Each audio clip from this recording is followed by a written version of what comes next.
Finn Balor's kicked out of the Judgment Day.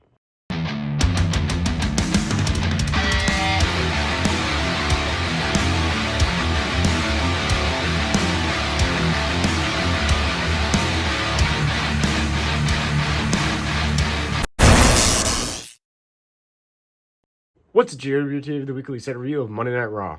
They kicked off the show with Adam Pearce calling out Seth freaking Rollins, which then a bunch of masked men came out. Like, there was probably 20 of them. And then they got in the ring and mixed it around all over the place, and then revealing Seth Rollins in the middle. And Adam Pearce starts talking about how he's not medically cleared, and he's worried about the worst thing that possibly could happen to him, which is the Vision getting their hands on him, and it could be the end of Seth Rollins. And Seth Rollins didn't even say anything, and then the Vision's music hits, and then all the masked men start mixing together again, and they disappear, and Seth Rollins was never touched by the Vision. They are scrambling all over the place, and then LA Knight's music hits. LA Knight comes down to the ring and starts jumping Logan Paul and Austin Theory. It was a 2v1, but LA Knight almost fights him off until they get the upper hand on him. And then the Usos music hits. The Usos come out, and they save LA Knight, hitting a double super kick on both Logan Paul and Austin Theory, and then Austin Theory and Logan Paul get the hell out of there.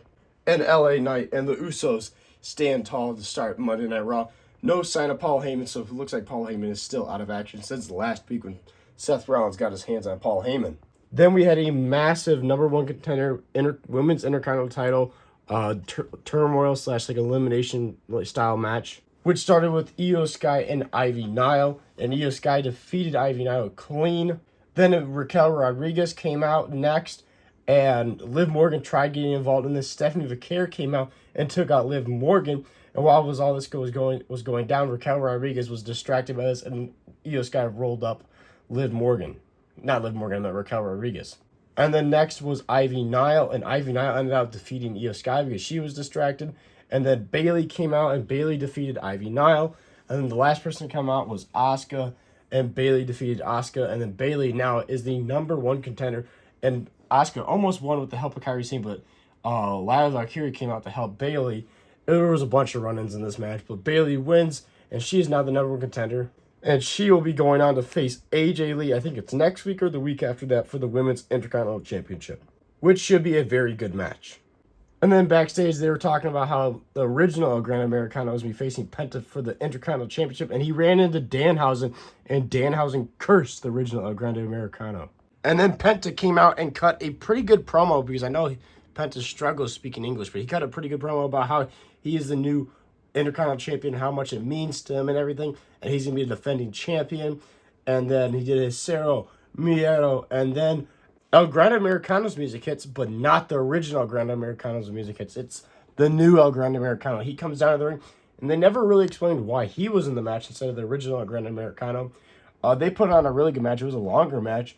But Penta ended up hitting that springboard Mexican Destroyer onto El Gran Americano to retain the Intercontinental Championship. So his first ever title defense is a success on Monday Night Raw. Great promo, great match by Penta, man. Penta is an absolute star. Then Dirty Dom and everybody in the Judgment Day was looking for Finn Balor backstage, and Dom was like, "We can't find him. This is enough. I'm going to the ring."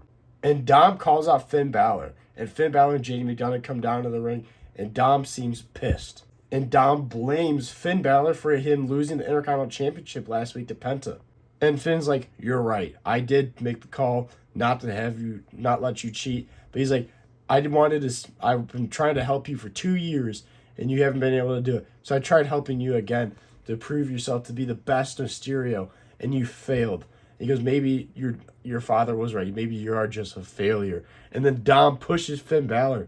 And I'm like, whoa. And Finn pushes and Finn turns, and then Finn hits the Pele kick like he did in NXT. He turns on Dom. He's done with Dom's bullshit, and he jumps on Dom. He starts beating him up, and then they break him up. They have Dirty Dom in one corner and Finn Balor in the other corner. Dom goes after, then Finn Balor breaks free. He's going to go hit. He hits a swing blade on him. He's going to hit him with the coup de grace stomp or kick into the corner, and JD McDonagh lays out Finn Balor. I never thought that was going to happen. JD McDonagh turns on Finn Balor, and the whole Judgment Day starts beating up. Liv and Raquel Rodriguez jump on top of Finn. They start beating him up, and then Dom grabs the hammer and a steel chair, hits him in the head with the hammer, and then puts the hammer in his boot and hits a 619 on Finn Balor. hits a frog splash. Then they put a chair on him, hit a frog splash. And then finally, the Judgment Day stands tall over Finn Balor's like dead body. So clearly at WrestleMania, I think we're going to get Finn Balor versus Dirty Dom Mysterio. But finally, Finn Balor is free. I've been wanting this forever for Finn Balor to leave the Judgment Day. He is finally free, and he's a babyface. Then we had a match that everybody was super hyped for, Rusev versus Obafemi, and this was a major letdown in my opinion. The match was maybe 2 minutes. Rusev got a little offense at the beginning, and then Obafemi just squashed Rusev, just like how he's been squashing everybody else. Rusev's a massive wrestler, and like you're just squashing. It was terrible. Like Rusev got a little offense, and then Obafemi did his elbows in the corner, did the throwing in the air, and then hit him with the powerbomb 1, 2, 3, and Obafemi dominates Rusev. I was not expecting that. I have no problem with Obafemi winning. It should have been longer than like a 2-minute match. So overall, I was pretty disappointed with this match. They announced Brock Lesnar will be returning next week live on Monday Night Raw. And also the OTC Roman Reigns will be on live on Monday Night Raw next week. Then backstage, Kofi Kingston found Javon Evans and then told Grayson Waller. Grayson Waller tried to act all tough towards Javon Evans, like we're not forgiving you for last week. And Kofi Kingston told Grayson Waller to leave. And then he had a one-on-one talk with Javon, talking about how Javon reminds him a lot of himself and how much potential he has, and he should be with a good group to be able to get that potential. And Javon's like, he goes, I don't know if I want to make a decision. But being with these, like Xavier's hurt. So it almost sounded like Kofi Kingston started to turn babyface. So if they make a tag team of babyface Kofi Kingston and Javon Evans, that would be awesome because I know Xavier Woods is hurt.